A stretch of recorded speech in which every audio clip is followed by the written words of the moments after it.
Well, hi guys, it's weekly wrap time. It's a huge time of the year in racing, but also a fabulous time for Triple Crown. Another winner yesterday. Formal display, our English import. He has gone back to back this preparation. Got the job done at Warwick Farm yesterday in Benchmark 78 company. He was absolutely fabulous, Chris, and so pleased for all his owners. Yeah, very much so. He was terrific. Great to see him win again for his owners. I think that's his fifth career win and his third win since we brought him to Australia's shores. He's just started off his second racing preparation here in Oz and started with a bang, hasn't he? He's gone back to back, 2 wins for 2 starts his preparation, which is fantastic.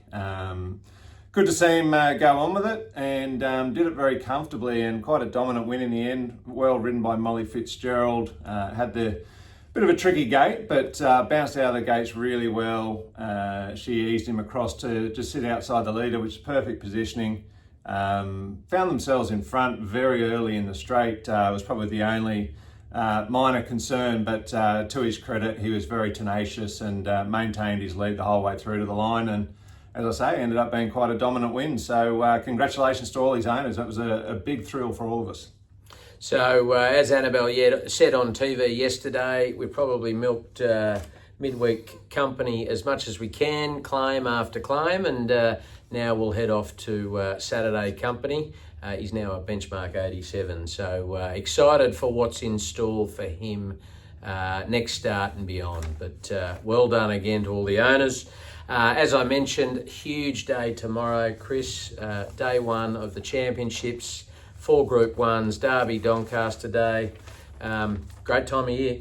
Awesome time of year. Love the championships. Have always been good to us over the years and just always a great energy out there and good to be a part of. So we've got a couple going around tomorrow, which is exciting. Can't wait to see what's dished up. So let's talk about them. Firstly, the Warhorse Marzu. He's in the Group 1 TJ Smith. He went third in Group 2, third in Group 1 in his first 2 starts of the prep. Elite company in the TJ Smith tomorrow, a field of 9, but they're all red hot. So it'll be good to see him step out and really test himself again.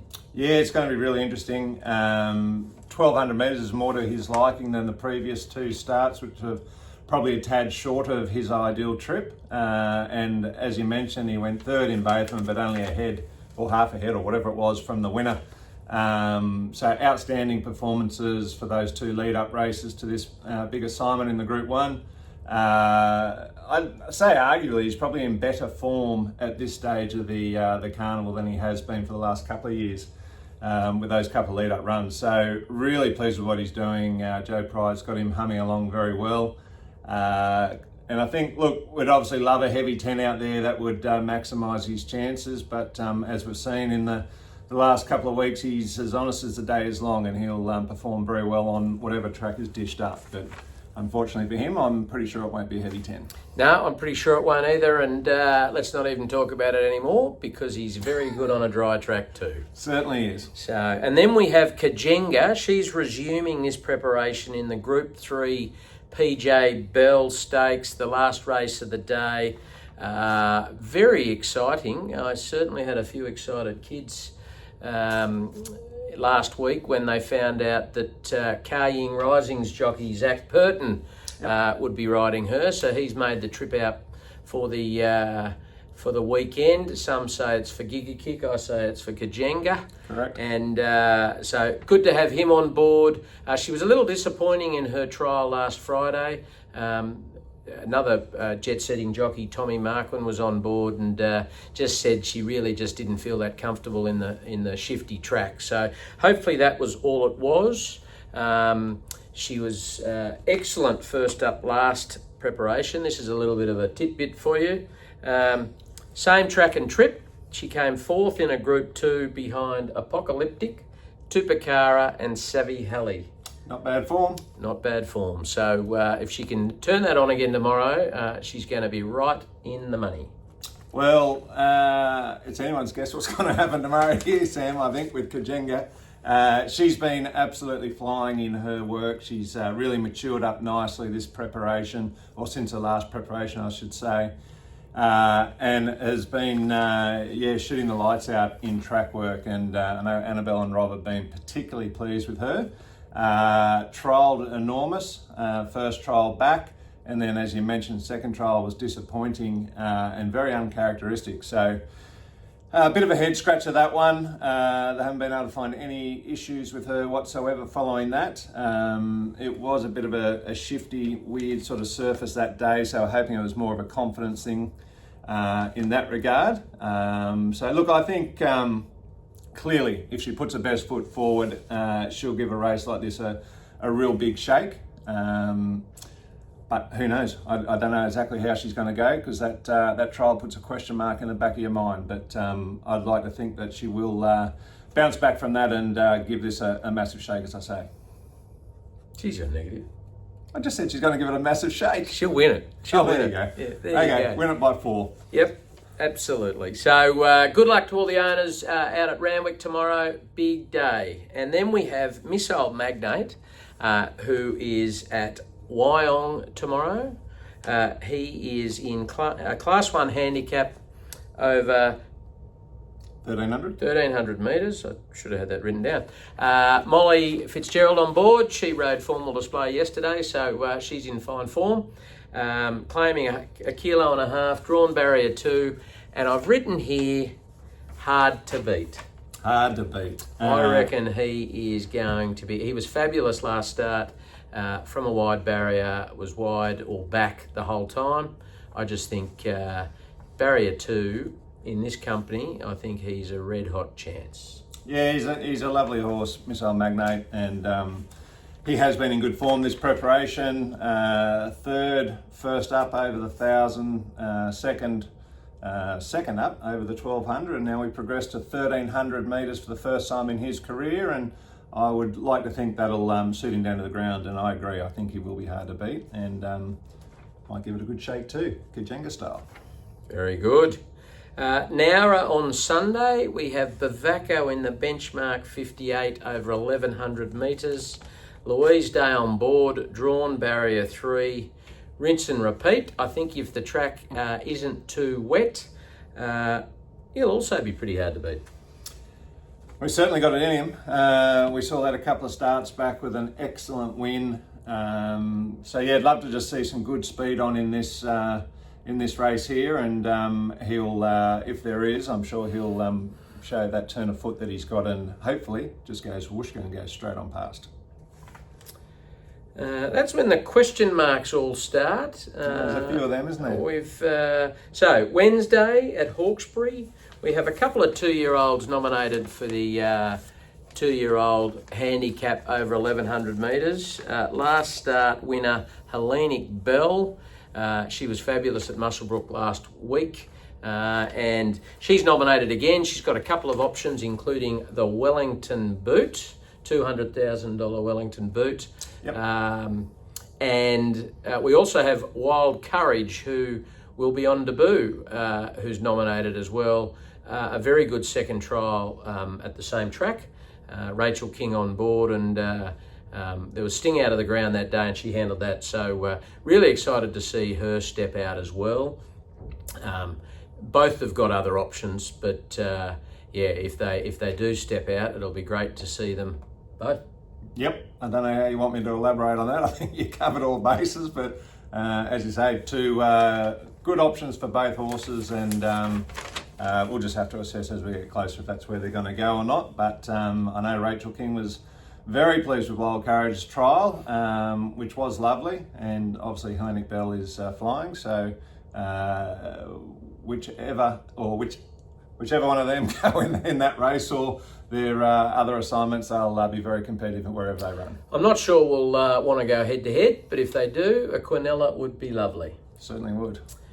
Then we have Savai, who's made a change of state, headed up to the Sunshine State, Queensland, just looking for a drier track.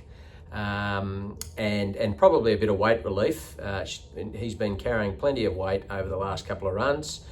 So hopefully the change will do him the world of good. He is nominated on Wednesday at Eagle Farm in a benchmark 65, I think, over 1,400 metres, but also has plenty of options, including Gatton next Friday. So we'll make some decisions on him, but I think he'll enjoy, as I said, a bit of weight relief and hopefully a drier track. Yeah, definitely. I think it's a good move. He'll appreciate it up there, and there'll be lots of nice, appropriate races for him up there as well. So, looking forward to seeing which race we decide to go for. So that's it for the runners for the week. There's plenty happening. A huge day tomorrow. As I said, good luck to all the owners with horses running around, and can't wait. It's actually not tomorrow. It's Saturday because tomorrow's a public holiday. But so moving on to red hot tip time. Yep. I tell you what, we were pretty lucky for our celebrity tipster, Riley.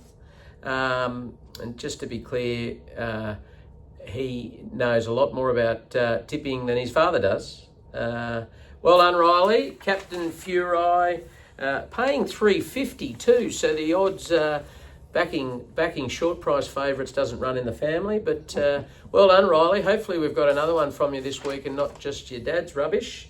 I think I was robbed, actually. Oh, here we go. I was on Portland each way, and Portland actually came third, but there was only 7 in the race, so there was no third dividend. He was coming home with a wet sail and missed out on second by a whisker. So paying about $10 for the place. May as well have come last. Good, righto.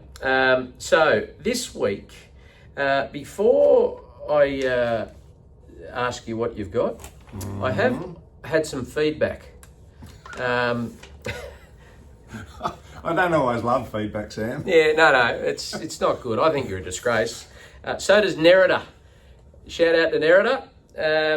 She said to me last week, she said, "Can Chris, you're doing a great job of it, can Chris mention the race number and horse number when he tells us his tips, because it's very hard to follow otherwise." So, I said he's not very good at what he does, so that's all right. But so thanks, Nerida. Hopefully you can get this right. I bet she hasn't got written down that information, but we'll see how we go. Chris, what have you got? Well, Nerida, because we like you, I'm going to give you half the information, but I'll take your feedback on for next week. At Randwick, I have race 6, number, I can't tell you. 4. Number 4, there you go. Campione d'Italia for the win. That's race 6, number 4. And then race 8, number. Who have we got? She's an Alibi. Don't know. Don't know. You'll have to look that one up there, I'm afraid. So She's an Alibi there with Jamie Mellom on board. And then my final... Paying not much, by the way. That is a ridiculous bet, but anyway. Jeez, the niggle started early. And then race 9, Green Spaces. Good each way chance there. And I can't tell you what number that is either. So because I'm excited about tomorrow, I've got 6, all at Randwick. Let's start with race 2, number 7, Profoundly, paying $5. Race 3, the Chairman's Quality, number 5, Juju Kibo, paying $5, was very strong for his second in the Manion Cup. Race 4, the Carbine Club Stakes, I'm on number 6, Crossbow, looking to go back to back, paying, and I'm on it each way, $21 for the win, $5 for the place. In the English size, race 6, same as Chris, number 4, Campione d'Italia, paying $4.50. Race 8, the Doncaster. I'm going against Chris's very, very short-priced favourite, and I'm on number 7, Autumn Boy, I think, who has come out to very good odds at $7. And then race 9, the Australian Derby. I'm also against Chris again, number 1, Observer, paying $3. So, you're going to have to decide who you're going to go with, or put them in a quinella. for a couple of those. Or ignore all of the above. Or ignore all of the above. But guys, have a lovely weekend. Hope you all have a very happy and safe Easter with your families. And we'll see you next week. Enjoy your long weekend.